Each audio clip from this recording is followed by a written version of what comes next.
ಈಗ ಪೀಠವನ್ನು ಅಲಂಕರಿಸಿರುವ ಶ್ರೀ ವಿಶ್ವಪ್ರಸನ್ನ ತೀರ್ಥ ಶ್ರೀಪಾದಂಗಳವರಿಗೆ ಸಾಷ್ಟಾಂಗ ಪ್ರಣಾಮಗಳನ್ನು ಸಲ್ಲಿಸಿ ಅವರ ಆಜ್ಞೆಯ ಪ್ರಕಾರ ನಮ್ಮ ಕೃಷ್ಣ ಭಕ್ತಿ ಪೀಠದ ಈ ಕಾರ್ಯಕ್ರಮಕ್ಕೆ ಎಲ್ರಿಗೂ ಕೂಡ ಸ್ವಾಗತವನ್ನು ಕೋರ್ತಾ ಇದ್ದೇವೆ. ಕಲಿಯುಗದಲ್ಲಿ ಧರ್ಮದ ಮೇಲೆ ಮಾಡತಕ್ಕಂತಹ ಪ್ರಹಾರಗಳು ಅನೇಕವಾಗಿವೆ.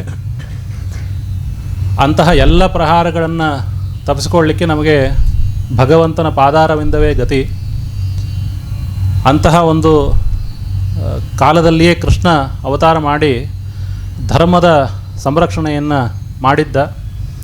ಹೀಗಾಗಿ ನಮ್ಮ ಎಲ್ಲ ಕಷ್ಟಗಳಿಗೆ ಪರಿಹಾರವಾಗಿ ಕೃಷ್ಣನ ಪಾದಾರವಿಂದವನ್ನು ಆಶ್ರಯಣ ಮಾಡಿ ಈ ಒಂದು ನಮ್ಮ ಧರ್ಮದ ಸಂರಕ್ಷಣೆಗಾಗಿ ನಮ್ಮ ಕೃಷ್ಣ ಭಕ್ತಿ ಪೀಠವನ್ನು ಗುರುಗಳ ಆಜ್ಞೆಯ ಮುಖಾಂತರವಾಗಿ ಸ್ಥಾಪನೆ ಮಾಡಲಾಗಿದೆ. ಎಲ್ಲ ಕಡೆ ಯಾವುದೇ ಲಿಂಗ ಭೇದವಿಲ್ಲದೆ, ಜಾತಿ ಜನಾಂಗ ಭೇದವಿಲ್ಲದೆ ಎಲ್ಲ ವಿಶ್ವಾದ್ಯಂತ ಕೃಷ್ಣ ಭಕ್ತಿಯ ಪ್ರಚಾರಕ್ಕಾಗಿ ಈ ಸಂಸ್ಥೆ ಆರಂಭ ಆಗಿದೆ. ಇದು ಮೊದಲನೇ ಕಾರ್ಯಕ್ರಮ.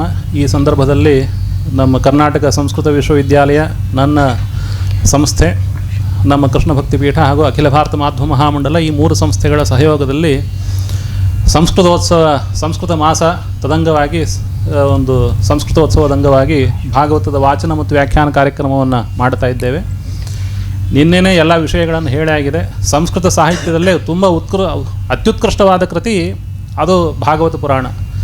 ಅದಕ್ಕಿಂತ ದೊಡ್ಡ ಮಿಗಿಲಾದ ಕಾವ್ಯ ಯಾವುದಾದ್ರೂ ಇದೆ ಅಂತ ಯಾರಾದರೂ ಸಾಹಸವನ್ನು ಯಾರೂ ಕೂಡ ಮಾಡಲಾರರು. ಹೀಗಾಗಿ ಸಂಸ್ಕೃತೋತ್ಸವದ ಸಂದರ್ಭದಲ್ಲಿ, ಕೃಷ್ಣ ಜನ್ಮಾಷ್ಟಮಿಯ ಸಂದರ್ಭದಲ್ಲಿ ಭಾಗವತ ವಾಚನ ವ್ಯಾಖ್ಯಾನ ಕಾರ್ಯಕ್ರಮವನ್ನು ನಿನ್ನೆ ಆಯೋಜನೆ ಮಾಡಿತ್ತು.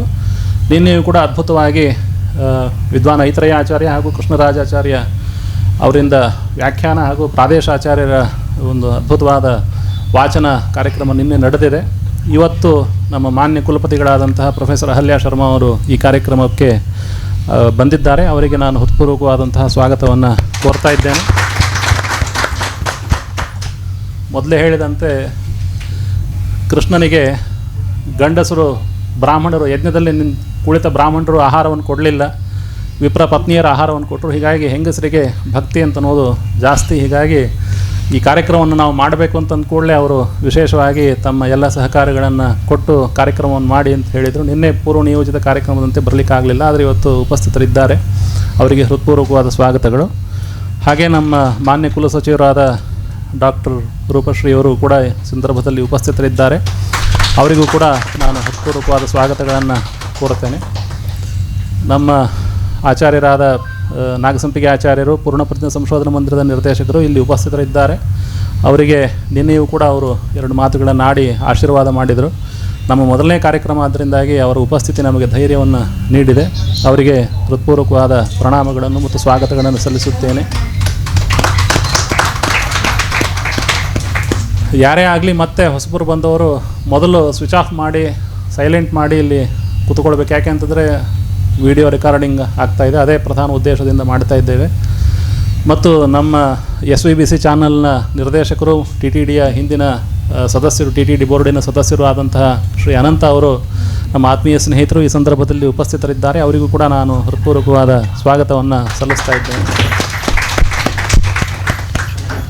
ಆಮೇಲೆ ನಮ್ಮ ಅಖಿಲ ಭಾರತ ಮಾಧ್ವ ಮಹಾಮಂಡಲದ ಪರವಾಗಿ ಶ್ರೀಪಾದ್ ಸಿಂಗನ್ಮಲ್ಲಿಯವರು ಇಲ್ಲಿ ಉಪಸ್ಥಿತರಿದ್ದಾರೆ. ಅವರಿಗೂ ಕೂಡ ನಾನು ಹೃತ್ಪೂರ್ವಕವಾದ ಕಾರ್ಯದರ್ಶಿಗಳು ಅಖಿಲ ಭಾರತ ಮಾಧ್ವ ಮಹಾಮಂಡಲ ಅವರು ಇಲ್ಲಿ ಉಪಸ್ಥಿತರಿದ್ದಾರೆ. ಅವರಿಗೆ ಸ್ವಾಗತವನ್ನು ಕೋರ್ತಾ ಇದ್ದೇನೆ. ನಮ್ಮ ಮಿತ್ರರಾದ ನಮ್ಮ ಕೃಷ್ಣ ಭಕ್ತಿ ಪೀಠದ ಸದಸ್ಯರು ಆಗಿರತಕ್ಕಂತಹ ಕೃಷ್ಣರಾಜಾಚಾರ್ಯ ಕುತ್ಪಾಡಿಯವರು ಹಾಗೂ ಶ್ರೀಹರಿ ಆಚಾರ್ಯ ವಾಳ್ವೇಕರ್ ಅವರು ಈ ಸಂದರ್ಭದಲ್ಲಿ ಉಪಸ್ಥಿತರಿದ್ದಾರೆ. ಮಾತರಿಶ್ವಾಚಾರ್ಯರು ಉಪಸ್ಥಿತರಿದ್ದಾರೆ. ವಿಶ್ವವಿದ್ಯಾಲಯದ ಎಲ್ಲ ನಮ್ಮ ಬಂಧುಗಳು ಉಪಸ್ಥಿತರಿದ್ದಾರೆ. ಆಮೇಲೆ ನಮ್ಮ ಅಗ್ರಜ ಕಲ್ಪರಾದ ಸತ್ಯನಾರಾಯಣಾಚಾರ್ಯ ಯಾವಾಗಲೂ ಕೂಡ ಸಮಯಕ್ಕೆ ಸರಿಯಾಗಿ ಬರುವವರು. ಹೀಗಾಗಿ ಈ ಸಮಯಕ್ಕೆ ಬಂದು ಸರಿಯಾದ ಸಮಯಕ್ಕೆ ಬಂದಿದ್ದೀರಿ. ಅವರಿಗೂ ಕೂಡ ನಾನು ಹೃತ್ಪೂರ್ವಕವಾದ ಸ್ವಾಗತಗಳನ್ನು ಮತ್ತು ನಮಸ್ಕಾರಗಳನ್ನು ಸಲ್ಲಿಸ್ತೇನೆ. ವಿಶ್ವವಿದ್ಯಾಲಯದ ಎಲ್ಲ ಬಂಧುಗಳು ಬಂದಿದ್ದಾರೆ. ನಮ್ಮ ಪರೀಕ್ಷಾ ನಿಯಂತ್ರಕರು ರಾಮಕೃಷ್ಣ ಭಟ್ಟರು ಬಂದಿದ್ದಾರೆ. ಅಸಿಸ್ಟೆಂಟ್ ರಿಜಿಸ್ಟ್ರಾರ್ ಅವರು ಬಂದಿದ್ದಾರೆ, ವೆಂಕಟೇಶ್ ಅವರು ಬಂದಿದ್ದಾರೆ. ಹೀಗೆ ನಮ್ಮ ವಿಶ್ವವಿದ್ಯಾಲಯದ ಅನೇಕ ಮಂದಿ ವಿದ್ಯಾರ್ಥಿಗಳು, ನಮ್ಮ ಬಂಧುಗಳೆಲ್ಲರೂ ಕೂಡ ಇಲ್ಲಿ ಬಂದಿದ್ದಾರೆ. ಅವರೆಲ್ಲರಿಗೂ ಕೂಡ ಸ್ವಾಗತವನ್ನು ನಾನು ಕೋರ್ತೇನೆ. ಹಾಗೆ ವಾಚನವನ್ನು ಮಾಡಲಿಕ್ಕೆ ನಮ್ಮ ಪರಮ ಮಿತ್ರರಾದಂತಹ ಮಂಜುನಾಥ್ ಭಟ್ರು ವಿಶೇಷವಾಗಿ ಗೋಕರ್ಣದಿಂದ ಕರೆಸ್ಕೊಂಡಿದ್ದೇವೆ. ಹಿಂದಿನ ವಾಚನ ವ್ಯಾಖ್ಯಾನವನ್ನು ಇದಕ್ಕಿಂತ ಹಿಂದೆ ನಾನು ಅವರು ಮಾಡಿದ್ವಿ. ನನಗೆ ಅವ್ರು ನೋಡಿದರೆ ಯಾವಾಗಲೂ ಅಸೂಯೆ ಆಗುತ್ತೆ, ಯಾಕೆಂದರೆ ಅವ್ರಷ್ಟು ಚೆನ್ನಾಗಿ ನಮ್ಗೆ ಹಾಡ್ಲಿಕ್ಕೆ ಬರೋದಿಲ್ಲಲ್ಲ ಅಂತ.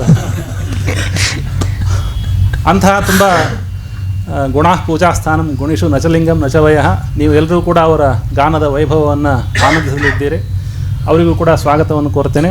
ಹಾಗೆ ತಬಲಾದಲ್ಲಿ ಸ್ವಾಗತವನ್ನು ನಮ್ಮ ಸಾಥಿಯನ್ನು ನೀಡಲಿಕ್ಕಾಗಿ ಶ್ರೀ ರಾಘವೇಂದ್ರ ಆಚಾರ್ಯ ಪುರೋಹಿತರವರಿದ್ದಾರೆ. ಹಾಗೂ ಹಾರ್ಮೋನಿಯಮ್ಮಲ್ಲಿ ಮಧ್ವರಾಜ್ ಮುಂಡೇವಾಡಿಯವರು, ಇಬ್ಬರು ಕೂಡ ಪ್ರಸಿದ್ಧರಾದ ಕಲಾವಿದರು, ಅವರು ಕೂಡ ಈ ಸಂದರ್ಭದಲ್ಲಿ ಉಪಸ್ಥಿತರಿದ್ದಾರೆ.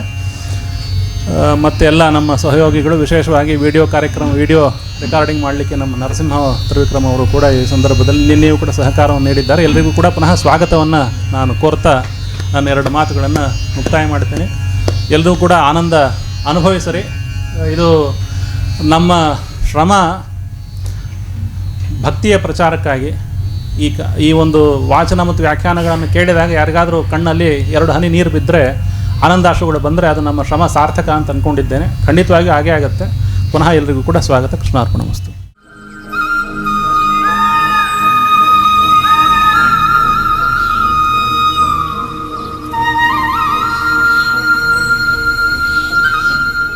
व्याख्यामुद्रां करसरसिजैः पुस्तकं शङ्खचक्रे बिभ्रद्भिन्नस्फटिकरुचिरे पुण्डरीके निषण्णः अम्लानश्रीरमृतविशधेरंशुभिः प्लावयन् माम् आविर्भूयादनघमहिमा मानसे वागधीशः रमापतिं पूर्णगुणं मुकुन्दं व्यासं च विज्ञानसहस्रभानुं पूर्णप्रबोधं च सुतत्वदीपं क्रमाद्गुरूंश्च प्रणमामि मूर्ध्ना नारायणं नमस्कृत्य नरं चैव नरोत्तमं देवीं सरस्वतीं व्यासं ततो ग्रन्थमुदीरये. श्रीगुरुभ्यो नमः. हरिः ओम्. स्वस्त्यस्तु सताम्.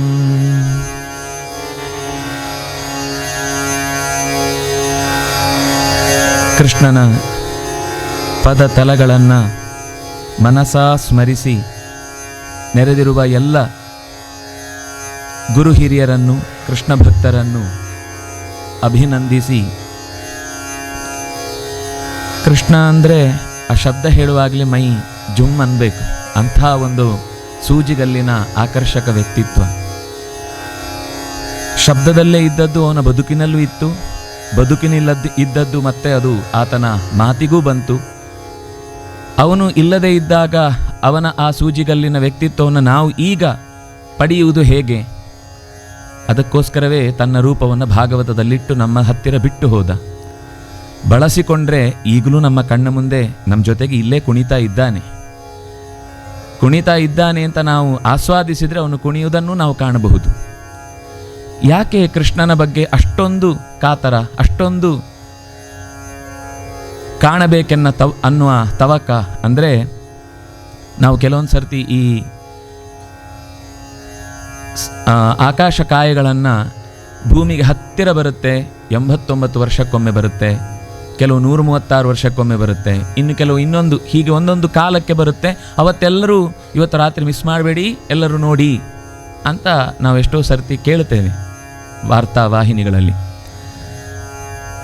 ನಮ್ಮ ಈ ಕೃಷ್ಣ ಬರುವುದು ಎಷ್ಟು ವರ್ಷಕ್ಕೊಮ್ಮೆ ಅಂದರೆ ಸುಮಾರು 864 ಕೋಟಿ ವರ್ಷಗಳಿಗೊಮ್ಮೆ. ಅಂದರೆ ಇಡೀ ಚತುರ್ಮುಖನ ದಿನ 864 ಕೋಟಿ ವರ್ಷ. ಆ ಇಡೀ ದಿನದಲ್ಲಿ ಒಂದೇ ಬಾರಿ ಕೃಷ್ಣ ಕಾಣಿಸಿಕೊಳ್ಳುವುದಾದ್ರಿಂದ ನಮಗೆ 5000 ವರ್ಷದ ಹತ್ತಿರದಲ್ಲಿ ಕೃಷ್ಣ ಸಿಕ್ಕಿದ್ದಾನೆ. ಹೇಗೆ ಮರೀಲಿಕ್ಕಾಗತ್ತೆ? ಹೇಗೆ ಬಿಡಲಿಕ್ಕಾಗತ್ತೆ? ಹೇಗೆ ದೂರ ಇರಲಿಕ್ಕಾಗತ್ತೆ? ಹೇಗೆ ಮನಸ್ಸು ಬರುತ್ತೆ? ಆ ಮನಸ್ಸು ಬಾರದೆ ಅವನ ಹತ್ತಿರಕ್ಕೆ ಸಾಗಲಿಕ್ಕೆ ಮತ್ತೆ ಮತ್ತೆ ಹತ್ತಿರದ ಮೆಟ್ಟಿಲಾಗಿ ಆ ಕೃಷ್ಣನ ಬದುಕಿನ ಚಿತ್ರಣಗಳನ್ನು ವ್ಯಾಸರು ಕೆತ್ತಿ ನಮ್ಮ ಹೃದಯದಲ್ಲಿ ಇರಲಿ ಅಂತ ಭಾಗವತದ ಮುಖದ ಮೂಲಕ ತೆರೆದಿಟ್ಟರು. ಕಾಣುವ ಕಣ್ಣಾಗಿ ಕೇಳುವ ಕಿವಿಯಾಗಿ, ಆಸ್ವಾದಿಸುವ ಹೃದಯವಾಗಿ ನಾವು ನಿಲ್ಲಬೇಕಷ್ಟೆ. ಭಗವಂತ ಯಾವಾಗಲೂ ಆಯುಧ ಹೊತ್ತು ನಿಂತಿದ್ದಾನೆ ಅನ್ನುವ ಮಾತುಗಳನ್ನು ಕೆಲವರು ಆಕ್ಷೇಪ ಮಾಡುವಾಗ, ಯಾಕೆ ಆ ರೀತಿಯಾದ ಹಿಂಸಾ ಪ್ರವೃತ್ತಿಯನ್ನು ತೋರಬೇಕು ಭಗವಂತ ಕೈಯಲ್ಲಿ ಆಯುಧ ಹಿಡಿದು ಅಂತ ಕೆಲವರು ಕೇಳುವುದುಂಟು. ಕಳ್ಳರಿಗೆ ಮಾತ್ರ ಪೊಲೀಸರ ಕೈಯಲ್ಲಿನ ಲಾಠಿ ಭಯ ಕೊಡುತ್ತೆ. ಉಳಿದಂತೆ ಸಜ್ಜನರಿಗೆ ಅವರ ಕೈ ಲಾಠಿ ಇದೆಯಲ್ವಾ, ನಾವು ನೆಮ್ಮದಿಯಿಂದ ಇರಬಹುದು ಅಂತ ಖುಷಿಯಾಗಿರ್ತಾರೆ. ದೇವರು ಯಾವಾಗಲೂ ಕೂಡ ನಿಮ್ಮ ರಕ್ಷಣೆಗೆ ನಾನು ಸದಾ ಸಿದ್ಧ ಅನ್ನುವುದನ್ನು ತೋರುವುದಕ್ಕಾಗಿ ಆಯುಧ ಹೊತ್ತು ನಿಂತಿದ್ದಾನೆ. ಬೇಡುವ ಕೈಗಳಾಗಿ ನಾವು ಚಾಚುವುದಷ್ಟೇ ಬಾಕಿ ಇದೆ ಅನ್ನುವುದು ಆ ಆಯುಧಗಳನ್ನು ಎತ್ತಿಕೊಂಡದ್ದರ ಹಿನ್ನೆಲೆ. ಹಾಗೆ ಭಗವಂತ ತನ್ನ ಲೀಲೆಗಳನ್ನು ಬಗೆ ಬಗೆಯ ರೂಪದಲ್ಲಿ ತೋರಿದವನು ಅನೇಕ ರೀತಿಯ ಸಂದೇಶಗಳನ್ನು ಜೊತೆಗಿಟ್ಟಿದ್ದಾನೆ. ಅದು ಕೇವಲ ಅಂದು ನಡೆದು ಹೋದ ಘಟನೆ ಆದರೆ ಇಂದು ಯಾಕೆ ನೆನಪಿಸಿಕೊಳ್ಳಬೇಕು? ನಾವು ಯಾವಾಗಲೂ ದೇವರನ್ನು ಕರೆಯುವಾಗ ಕೇಶಿಹ, ಮಧುಸೂದನ ಅಂತ ಹೀಗೆ ನಾವು ಲೋಕದಲ್ಲಿ ಸಂಹಾರ ಮಾಡಿದ ಕಾರ್ಯವನ್ನು ಎಲ್ಲೂ ಕೂಡ ಮತ್ತೆ ಮತ್ತೆ ಹೇಳುವುದು ಅಭ್ಯಾಸ ಇಲ್ಲ. ಅದು ಒಂದು ರೀತಿಯ ವಿಮುಖವಾದ ಉಪಾಸನೆ ಅಂತ ಅನ್ನಿಸತ್ತೆ ಅಂತ ಕೆಲವರು ಮತ್ತೆ ಆಕ್ಷೇಪ ಮಾಡುವುದಿದೆ.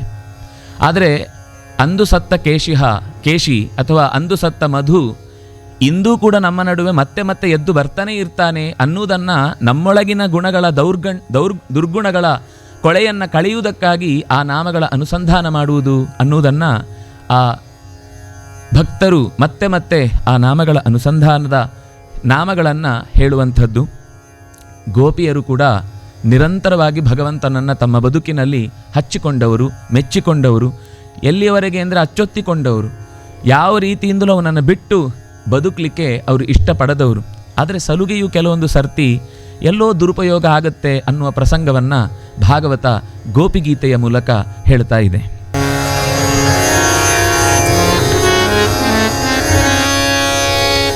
ವಿಕ್ರೇತು ಕಾಮ ಕಿಲ ಗೋಪಕನ್ಯಾ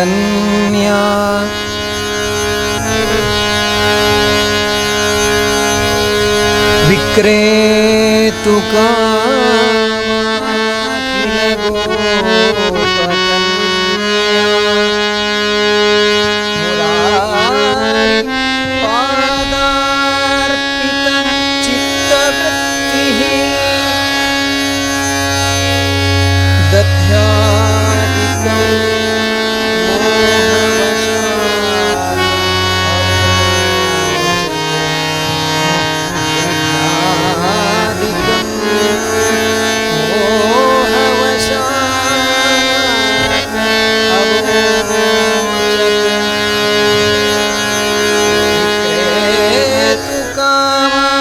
ಕಿಲ ಗೋಪಕನ್ಯಾ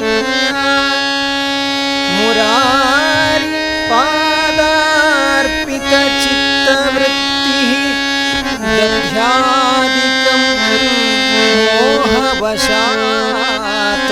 ಅವೋಚತ್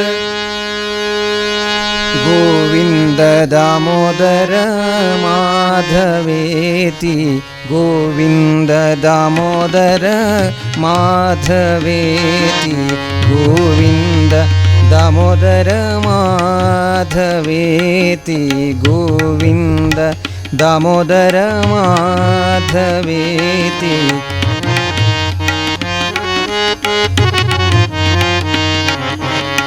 ವಿಕ್ರೇತು ಕಾಮ ಕಿಲ ಗೋಪಕನ್ಯಾ ವಿಕ್ರೇತು ಕಾಮ ಕಿಲ ಗೋಪಕನ್ಯಾ ಮುರಾರಿ ಪಾದಾರ್ಪಿತ ಚಿತ್ತವೃತ್ತಿಃ ದಧ್ಯಾದಿಕಂ ಮೋಹವಶಾದವೋಚತ್ ದಧ್ಯಾದಿಕಂ ಮೋಹವಶಾದವೋಚತ್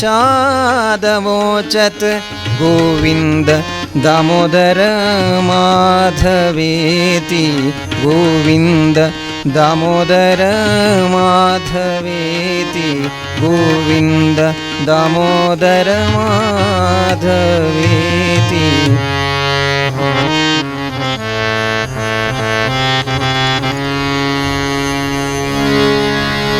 जयति तेऽधिकं जन्मना व्रजः जयति तेऽधिकं जन्मना व्रजः जयति तेऽधिकं जन्मना व्रजः श्रयत इन्दिरा साधु तत्र हि श्रयत इन्दिरा साधु तत्र हि दयितदृश्यतां त्वां दिदृक्षतां दयितदृश्यतां त्वां दिदृक्षतां त्वयि गतात्सवः त्वां विचिन्वते दयितदृश्यतां त्वां दिदृक्षतां त्वयि गतासवः त्वा विचिन्वते विषजलाशयात् व्याळराक्षसात् विषजलाशयात् व्याळराक्षसात्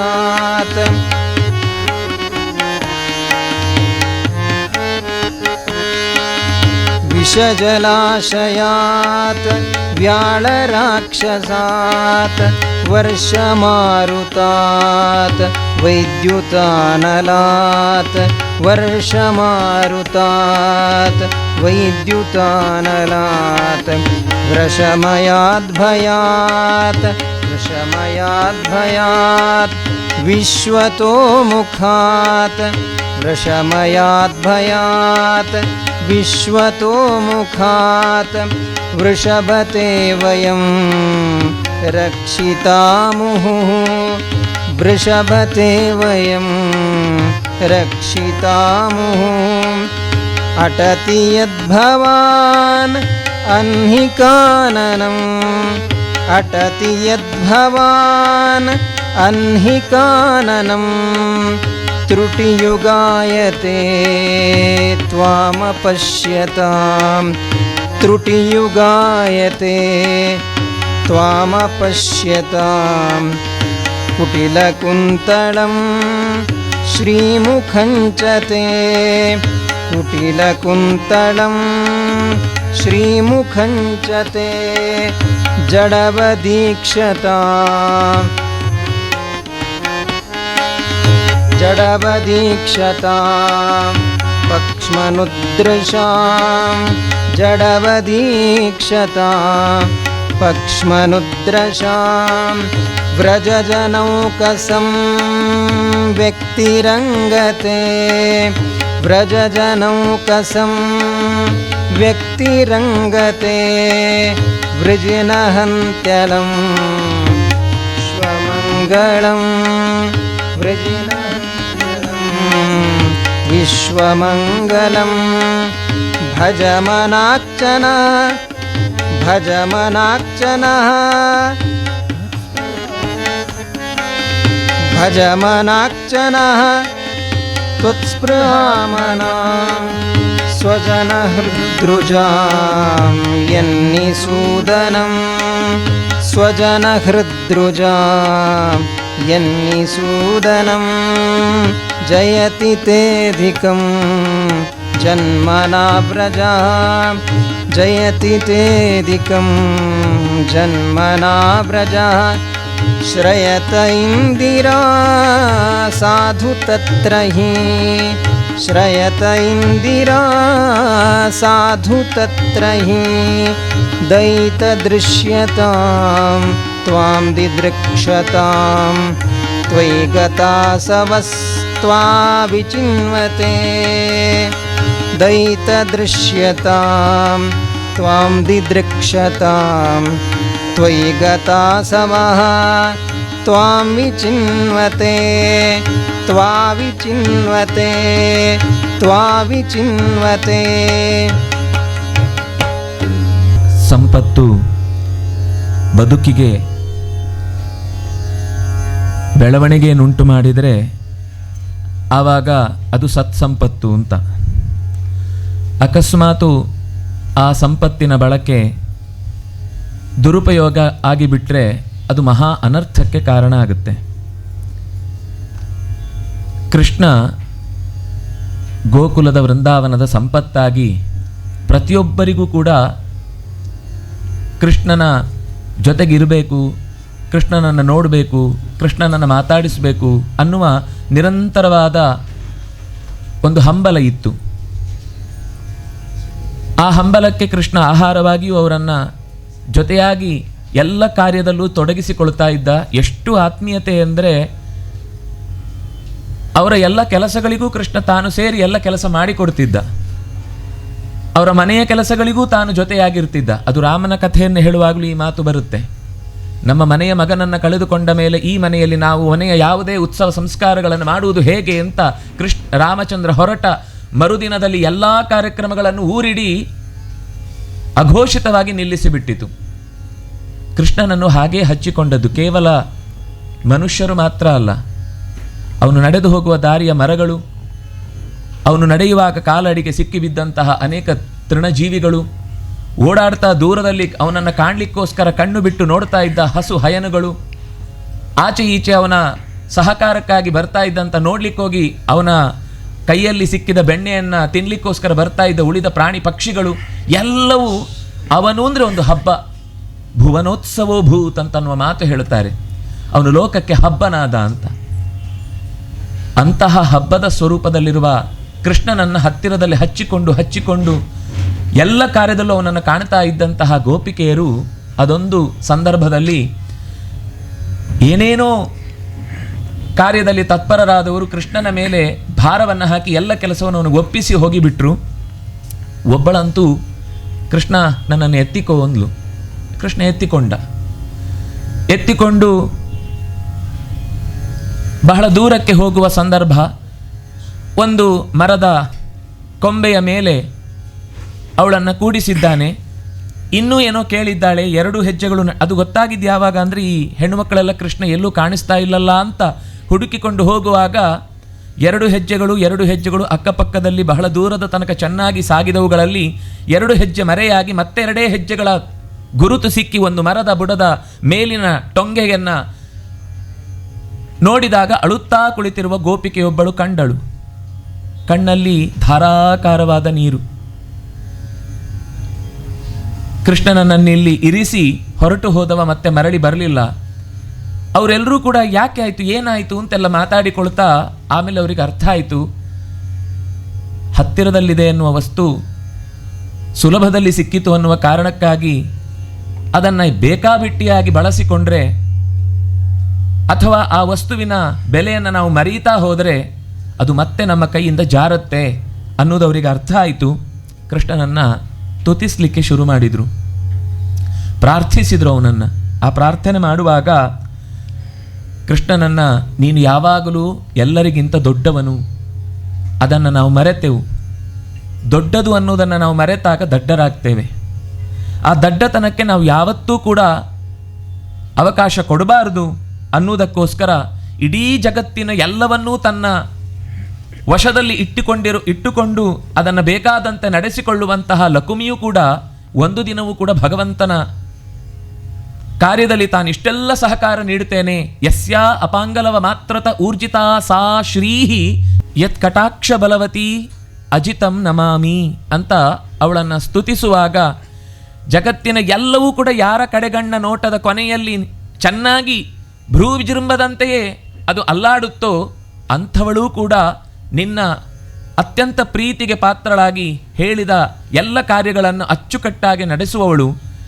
ನಾವು ಯಾತರವರು, ಎಲ್ಲಿಯವರು, ಎಷ್ಟರವರು ಇದನ್ನು ಮರೆತು ನಿನ್ನನ್ನು ನಮ್ಮ ವಶಕ್ಕೆ ತಂದುಕೊಳ್ಳುವ ರೀತಿಯಲ್ಲಿ ನಟಿಸಿದೆವು, ವರ್ತಿಸಿದೆವು. ನಿನಗೋಸ್ಕರ ಜೀವವನ್ನೇ ನಾವು ಬಿಡುವುದಕ್ಕೂ ತಯಾರಾದವರು ನಿನ್ನ ಜೀವ ಹಿಂಡುವ ಕಾರ್ಯವನ್ನು ಮಾಡಿದ್ದಕ್ಕಾಗಿ ಈಗ ನೀನು ದೂರವಾಗಿದ್ದಿ ಅನ್ನುವ ನೋವು ನಮ್ಮನ್ನು ಕಾಡ್ತಾ ಇದೆ. ಹುಡುಕ್ತಾ ಇದ್ದೇವೆ ನಿನ್ನನ್ನು. ಕಣ್ಣಿಗೆ ಕಾಣಿಸಿಕೊಳ್ಳಪ್ಪ, ಒಮ್ಮೆ ನಿನ್ನ ದರ್ಶನ ಕೊಡು. ಕಳೆದು ಹೋದ ಮೇಲೇ ಆ ವಸ್ತುವಿನ ಬೆಲೆ ಏನು ಅಂತ ನಮಗೂ ಗೊತ್ತಾಗುವುದು.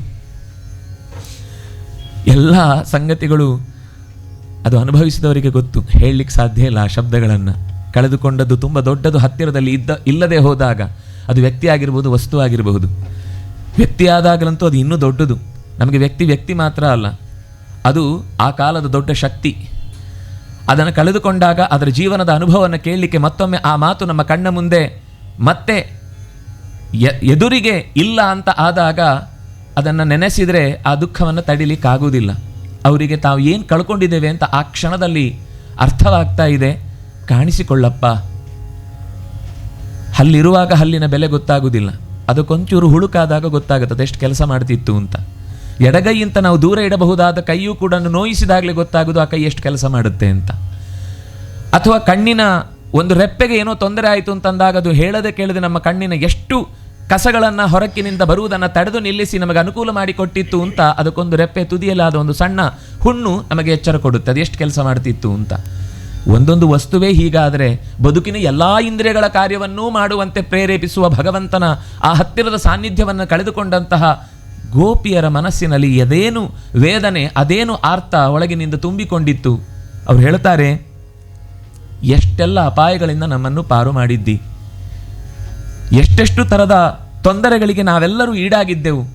ಇಡೀ ಕಾಳಿಯ ಆ ಸರ್ಪದ ಕೈಗೆ ಸಿಕ್ಕ ಯಮುನೆಯ ದಡ, ಯಮುನೆಯ ಮಡು, ಅದು ವಿಷಮಯವಾಗಿ ನಮಗೆ ಯಾರಿಗೂ ಕೂಡ ಉಪಯೋಗಿಸಲಿಕ್ಕೆ ಬರುವುದಿಲ್ಲ ಅನ್ನುವ ಸ್ಥಿತಿ ಬಂದಿತ್ತು. ಅವನನ್ನು ಹೆಡೆಮುರಿ ಕಟ್ಟಿ ಮತ್ತೆ ಮರಳಿ ಅವನ ಗೂಡಿಗೆ ಕಳುಹಿಸಿ ಈ ನೆಲವನ್ನು, ಈ ನೀರನ್ನು ಶುದ್ಧಿಗೊಳಿಸಿ ನಮಗೆಲ್ಲರಿಗೂ ಕೂಡ ಜೀವನ ಅನ್ನಿಸಿದಂತಹ ಜೀವನದಿಯಾದ ಯಮುನೆಯನ್ನು ಮರಳಿ ದೊರಕಿಸಿದೆ. ಆ ವ್ಯಾಳ ರಕ್ಕಸನ ದೂರೀಕರಿಸುವ ಕಾರ್ಯದಿಂದ ನಾವು ಮತ್ತೆ ಈ ಮನೆಯಲ್ಲಿ, ಈ ಊರಿನಲ್ಲಿ ನೆಮ್ಮದಿಯಿಂದ ಮನಸ್ಸಿಟ್ಟುಕೊಂಡು ಬದುಕುವುದಕ್ಕೆ ಸಾಧ್ಯವಾಯಿತು.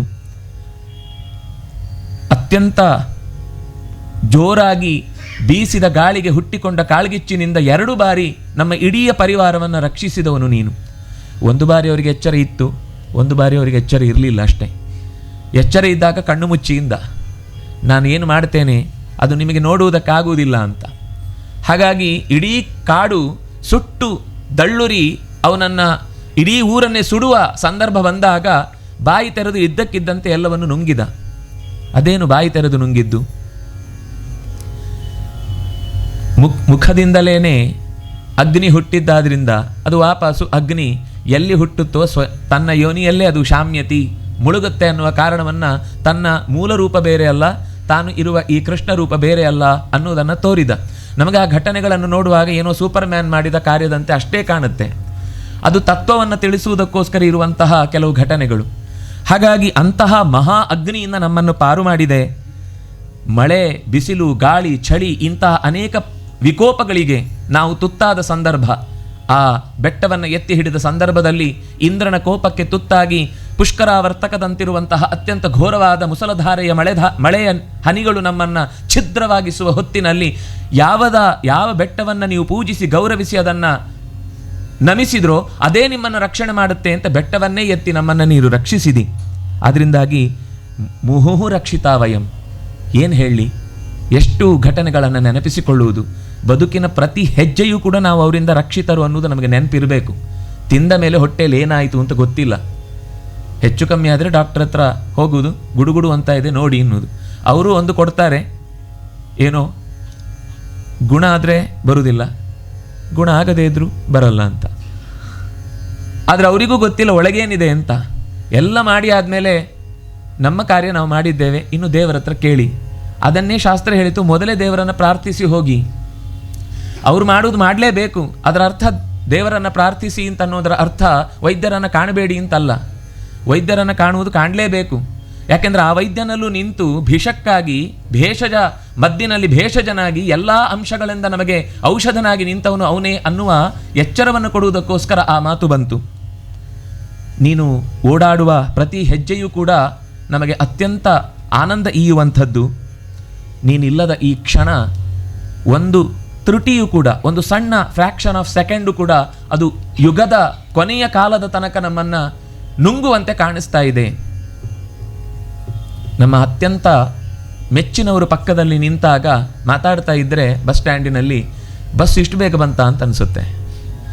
ಅದೇ ನಮಗೆ ಯಾವುದೋ ಉದ್ವೇಗಕ್ಕೋ ಅಥವಾ ವೇದನೆಗೋ ಒಳಗಾದ ಸಂದರ್ಭದಲ್ಲಿ ಗಡಿಬಿಡಿ ಅಂತೂ ಇದ್ದಾಗ ಒಂದೇ ನಿಮಿಷ ಆಗಿದ್ರೂ ಕೂಡ ಎಷ್ಟೋ ಹೊತ್ತಾಯಿತು ಇನ್ನೂ ಬಸ್ ಬರಲಿಲ್ಲ ಅಂತ ಅನಿಸುತ್ತೆ. ಇದು ನಮ್ಮ ಬದುಕಿನಲ್ಲಿ ನಾವು ಅನುಭವಿಸುವಂಥದ್ದು. ಸುಖದ ಕಾಲ ಅತ್ಯಂತ ವೇಗವಾಗಿ ಸಾಗುತ್ತೆ. ಕಥೆಯಲ್ಲೂ ಹಾಗೆ, ಸುಖವಾಗಿದ್ದರು ಅಂತ ಒಂದೇ ಲೈನಲ್ಲಿ ಮುಗಿಸ್ಬಿಡ್ತಾರೆ. ಪಾಂಡವರು 36 ವರ್ಷಗಳ ಕಾಲ, ಅಂದರೆ ಯುದ್ಧ ನಡೆದ ಬಳಿಕದ ಕಾಲ ಅತ್ಯಂತ ವೇಗವಾಗಿ ಸುಖವಾಗಿ ಸಾಗಿತು. ರಾಮಚಂದ್ರ ಸೀತೆಯನ್ನು ಪಡೆದ ಬಳಿಕ ಪಟ್ಟಾಭಿಷೇಕದ ಸುಮಾರು 11 ವರ್ಷಗಳ ಕಾಲದ ಕಥೆ ಒಂದು ಸಾಲು 1-2 ಅಧ್ಯಾಯಗಳಲ್ಲಿ ಮುಗಿದು ಹೋಗುತ್ತೆ ರಾಮ ರಾಜ್ಯದ ವರ್ಣನೆಯ ಜೊತೆಗೆ. ಅದೇ ದುಃಖದ ಕಾಲ ವನಪರ್ವ, ಅರಣ್ಯಕಾಂಡ ಉದ್ದಾಗುತ್ತೆ. ಅದಕ್ಕೆ ಧಾರಾವಾಹಿಯವರು ಸ್ವಲ್ಪ ಕಣ್ಣೀರಿನ ಚಿತ್ರಣವನ್ನೇ ಹೆಚ್ಚು ಇಟ್ಟುಕೊಂಡು ಜನರನ್ನು ಸೆಳೆಯುವಂಥದ್ದು. ಯಾಕೆಂದರೆ ಯಾವಾಗಲೂ ದುಃಖ ಆಗಿ ಅದು ಪರಿಹಾರ ಆಯಿತು ಅಂತ ಅನ್ನೋದೇ ಒಂದು ಕಥೆಗೆ ಬೆಳವಣಿಗೆಯನ್ನು ಕೊಡುವ ಸಂಗತಿ. ಆದರೆ ಆ ದುಃಖದಿಂದ ಕಲಿಯಬೇಕಾದ ಪಾಠ ಏನು ಅನ್ನೋದನ್ನು ನಮಗೆ ವನಪರ್ವ, ಅರಣ್ಯಕಾಂಡ ಕೊಡುತ್ತೆ ಅನ್ನೋದನ್ನು ನಾವು ಮರೀತೇವೆ. ಆದರೆ ಅದು ನಮ್ಮ ಬದುಕಿಗೆ ಪಾಕಗೊಳಿಸಿದಷ್ಟು, ಪಕ್ವವಾದಷ್ಟು ನಾವು ಹೊಸತನ್ನು ಚೆನ್ನಾಗಿ ಸ್ವೀಕರಿಸುವ ಮನಸ್ಸಿನ ಎತ್ತರದ ಭಾವವನ್ನು ಪಡೆಯುತ್ತೇವೆ. ಹಾಗಾಗಿ ಈಗ ನಿನ್ನನ್ನು ನೆನೆಸಿಕೊಂಡು ನೀನು ಅನುಗ್ರಹಿಸಿದ ಪ್ರತಿ ಕ್ಷಣವೂ ಕೂಡ ಎಷ್ಟು ಅಪೂರ್ವವಾದದ್ದು ಅಂತ ನೆನೀತಾ, ನಾವು ಕಾಡಿನ ಜನ ಅಥವಾ ಹಳ್ಳಿಗಾಡಿನ ಜನ, ಇಂಥ ಜನರಿಗೂ ನೀನು ಒಲಿತಿ ಅಂತನ್ನೋದು ಎಂಥ ಅದ್ಭುತ ಅಲ್ವಾ. ಯಾರೋ ಅನ್ನೋದುಂಟು ಕೆಲವರು, ಅದು ಯಾವುದೋ ಒಂಟಿ ಕಾಲಿನಲ್ಲಿ ನಿಂತು ಕೈ ಎತ್ತಿ ಸೂರ್ಯನಿಗೆ ಮುಖ ಮಾಡಿ ಪಂಚಾಗ್ನಿ ವಿದ್ಯೆಯಿಂದ ತಪಗೈದವರ ಪ್ರಾಪ್ತಿ ನೀನು ಅಂತ. ಹಾಗಿಲ್ಲ ಅನ್ನೋದಕ್ಕೆ ನೀನೇ ಸಾಕ್ಷಿ. ನಾವು ಯಾರು ಏನು ಅಂಥ ದೊಡ್ಡ ಸಾಧನೆ ಮಾಡಿ ಇಲ್ಲಿ ಇಳಿದು ಬಂದವರಲ್ಲ. ವ್ರಜಜನೌಕಸಾಂ, ನೀನು ವ್ಯಕ್ತಿ, ನೀನು ನಾವು ಸಾಮಾನ್ಯ ವ್ಯಕ್ತಿಗಳಾದವರು ಕಾಡಿನಲ್ಲಿ ಓಡಾಡಿಕೊಂಡು ನಮ್ಮ ನಿತ್ಯದ ಊಟ ತಿಂಡಿಗಳಿಗೋಸ್ಕರ ಒದ್ದಾಡುವಂತಹ ನಮ್ಮ ಮಂದಿಯೂ ಕೂಡ ನಿನ್ನನ್ನು ಮೆಚ್ಚುತ್ತಾರೆ, ನೋಡುತ್ತಾರೆ, ಕಾಣ್ತಾರೆ, ನಿನ್ನ ಪ್ರೀತಿಯನ್ನು ಪಡೀತಾರೆ. ಅಂದರೆ ಆ ಎಂಥ ಕಾರುಣ್ಯ ನಿನ್ನದು. ಹಾಗಾಗಿ ವಿಶ್ವಕ್ಕೆ ಮಂಗಲವನ್ನೊಡ್ಡುವ, ನಮ್ಮೆಲ್ಲರ ಪಾಪಗಳ ಮೂಟೆಯನ್ನೇ ಕ್ಷಣ ಮಾತ್ರದಲ್ಲಿ ತರಿದು ತೆಗೆಯುವ ನಿನ್ನನ್ನು ನಾವು ಅನಂತ ಪ್ರಣಾಮಗಳೊಂದಿಗೆ ಪ್ರೀತಿಯೊಂದಿಗೆ ಪ್ರಾರ್ಥಿಸ್ತಾ ಇದ್ದೇವೆ. ಕಾಣಿಸಿಕೋ, ಭಜ, ನಮ್ಮನ್ನು ಸೇವಿಸು, ನಮ್ಮನ್ನು ಪ್ರೀತಿಸು, ನಮ್ಮೆಡೆಗೆ ನಿನ್ನ ಪ್ರೀತಿಯ ಅನುಗ್ರಹದ ರಸಧಾರೆಯನ್ನು ಬೀರು ಅಂತ ಕೇಳ್ತಾ, ಸ್ವಜನ ಹೃದ್ ರುಜಾಂ, ನಿನಗೆ ನಾವು ಯಾರೂ ಅಲ್ಲ, ಎಷ್ಟೋ ಕಾಲದಿಂದ ಎಷ್ಟೋ ಜನರನ್ನು ನೋಡಿದ್ದಿ. ಆದರೆ ನಾವು ನಿನ್ನನ್ನು ನೋಡ್ತಾ ಇರೋದು ಈಗಲೇ ಸಿಕ್ಕಿದ ನಿನ್ನ ಹಂಬಲವನ್ನು ನಾವು ಮನಸ್ಸಿನಲ್ಲಿ ಅಂದ್ಕೊಂಡು ನಿನಗೆ ನಾವು ಸ್ವಜನರೂ ಅಂತಾಗಿ ಆ ಹೃದಯಕ್ಕೆ ಬಂದಿರುವ ರೋಗವನ್ನು ಕಳೆಯುವಂತಹ ಶಕ್ತಿಯಾಗಿ ನೀನು ನಮಗೆ ಕಾಣಿಸಿಕೋ ಅಂತ ಮತ್ತೆ ಮತ್ತೆ ಪ್ರಾರ್ಥಿಸ್ತಾರೆ. ಬಹಳ ಹೊತ್ತು ಆ ವೇದನೆಯನ್ನು ಅವರು ಪಟ್ಟು ಭಗವಂತನಿಗೆ ಆ ನೋವನ್ನು ತಪಸ್ಸಾಗಿ ಒಪ್ಪಿಸಿದಾಗ, ದುಃಖ ಅನ್ನೋದು ಕೇವಲ ದುಃಖವಾಗಿ ತಮ್ಮ ಅಸಹಾಯಕತೆಯನ್ನು ಅಥವಾ ದೌರ್ಬಲ್ಯವನ್ನು ತೋರುವುದಲ್ಲ. ಅದು ದುಃಖ ಅನ್ನುವುದು ಭಗವಂತನ ಹತ್ರ ಒಪ್ಪಿಸಿಕೊಳ್ಳುವುದು.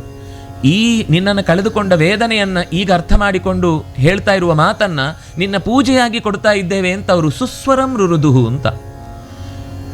ನಮ್ಮಲ್ಲಿ ಅಳುವುದನ್ನು ಸುಸ್ವರಂ ಅನ್ನುವ ಶಬ್ದದಿಂದ ಹೇಳಿ ಅಭ್ಯಾಸ ಇಲ್ಲ. ಆದರೆ ಅವರು ಆ ಅಳುವಿನಲ್ಲೂ ಆ ಭಗವಂತನ ಗಾನದ ರೂಪದಲ್ಲಿ ಭಗವಂತನಿಗೆ ಆ ನೋವನ್ನು ಅರ್ಪಿಸಿದ ಮಾತು ಆಗ ಸಾಕ್ಷಾತ್ ಮನ್ಮಥ ಯಾರು ಅತ್ಯಂತ ಚಲುವಿನ ಚಿತ್ತಾರವೋ ಅವನಿಗೆ ಅಪ್ಪನಾದವನೇ ಈ ಕಣ್ಣ ಮುಂದೆ ಗೋಪಿಯರಿಗೆ ಎದುರುಗೊಂಡ.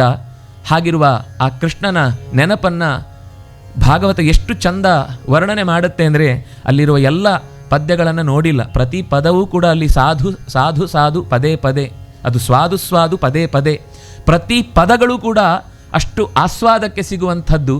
ಅಂತಹ ಕೃಷ್ಣನ ರೂಪವನ್ನು ಗೋಪಿಕೆಯರು ವರ್ಣಿಸಿ ತಾವು ಮಾಡಿದ ತಪ್ಪನ್ನು ಒಪ್ಪಿಸಿ ಕೃಷ್ಣನನ್ನು ಮರಳಿ ಕಂಡ್ರು ಅನ್ನುವ ಸಂಗತಿಯನ್ನು ಹೇಳುತ್ತೆ. ಅದೇ ಒಂದು ಭಾವವನ್ನು ಅವರು ಕೃಷ್ಣನ ಜೊತೆಗೆ ಮುಂದೆ ಕಳೆಯುವಾಗ ಹೇಗೆ ಕಳೆದರು ಅನ್ನೋದನ್ನು ಹೇಳ್ತಾ ಇದ್ದಾರೆ.